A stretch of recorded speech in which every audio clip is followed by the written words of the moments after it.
आदिवासी, अति पिछड़ा उन सब लोगों की आवाज बनकर लोकसभा में आप देखते हैं कि किस तरह से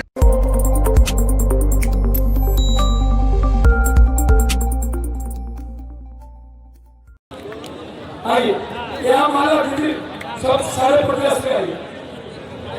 चलो, मैं एक राजद के जिलाध्यक्ष है हमारे आदरणीय दिलीप बाबू, वो भी नहीं सचिव भाई नहीं लगे ऐसे।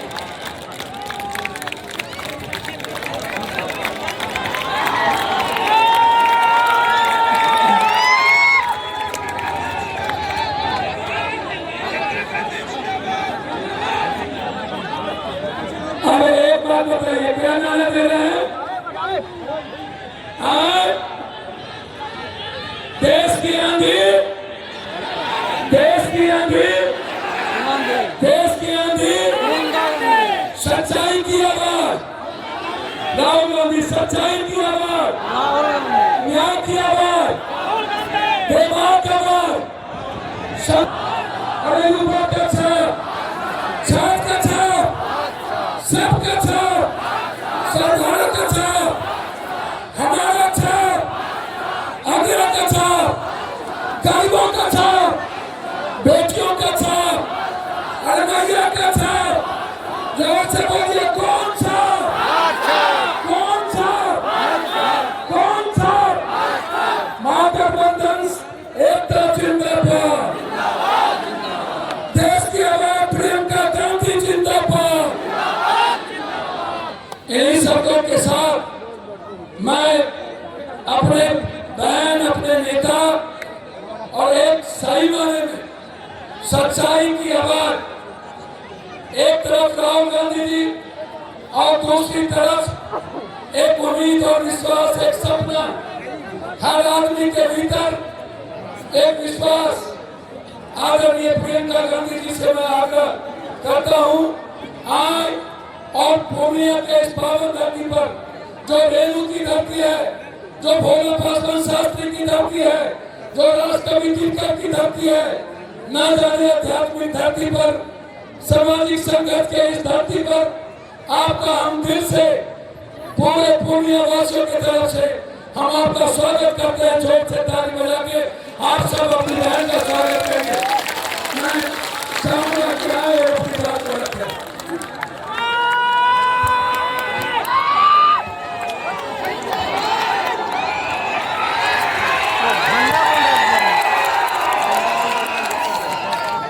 समय से इंतजार कर रहे हैं,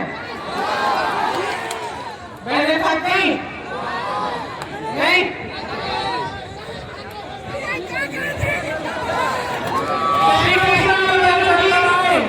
कि देखें यहाँ हो क्या रहा है, किसान प्रताड़ित क्यों है, नाराज क्यों है। और जब वो उन किसानों से मिले चंपारण में जाकर, तो उन्हीं किसानों से प्रेरित होकर महात्मा गांधी जी ने सत्याग्रह का आंदोलन शुरू किया। या सड़क पे या किसी इमारत पे मैं पूछती हूँ कि भाई कहाँ के हो, मुझे कहता है मैं बिहार का हूँ। तो आज भी अगर इस देश के निर्माण में किसी की भागीदारी है तो बिहार की जनता की है। दिल्ली में मुझे एक सरकारी घर दिया गया है, उसमें काम हो रहा है। दो भाई हैं जो बड़े ठेकेदार के लिए काम करते हैं, सब कुछ संभालते हैं। एक सुभाष है, एक सज्जन है, दोनों पूर्णिया के हैं। मैंने कहा चलो मेरे साथ, मैं एक दिन पूर्णिया जा रही हूँ, आ जाओ, मैं जहाज में ले जाती हूँ, घर घूम के आ जाना। मुझे बताया कि 1 साल से दीदी हम घर नहीं गए हैं, तो अब हम जाएंगे, एक दिन के लिए जाएंगे तो वापस कैसे आ जाएंगे हम एक दिन में। अब जाएंगे तो हम त्योहार के लिए कुछ समय के लिए जाएंगे, 10-15 दिन रह के आएंगे। मैंने खूब उनको तंग किया कि चलो भाई मैं जा रही हूँ एक दिन के लिए, जहाज में जाओगे, परिवार से मिलते आओ। मना कर दिया कि नहीं, हम जब जाएंगे तो कुछ समय के लिए जाएंगे, क्योंकि 1 साल बाद हम परिवार के पास जा रहे हैं। तो इसमें इस बात में ना एक दर्द है और वो इतने काबिल हैं ये दोनों भाई ये सब कुछ समझते हैं। बड़े बड़े आर्किटेक्ट आते हैं उनको भी समझा देते हैं कि भाई ये ऐसे नहीं ऐसे होनी चाहिए टूर्नामेंट। काबिलियत है, सब कुछ है, लेकिन दर्द देखो, 1 साल हो गया है परिवार से दूर है, 1 साल हो गया परिवार के पास जा नहीं पा रहे। ये आपका सबसे बड़ा दर्द आज बिहार में, बेरोजगारी और पलायन। बेरोजगारी की वजह से पलायन कि यहाँ का युवा यहाँ पे काम नहीं कर सकता, उसको स्थानीय कोई ऐसा उद्योग नहीं है जिसमें उसे नौकरी मिले, कोई ऐसा रोजगार नहीं है जो उसको यहीं पे मिले।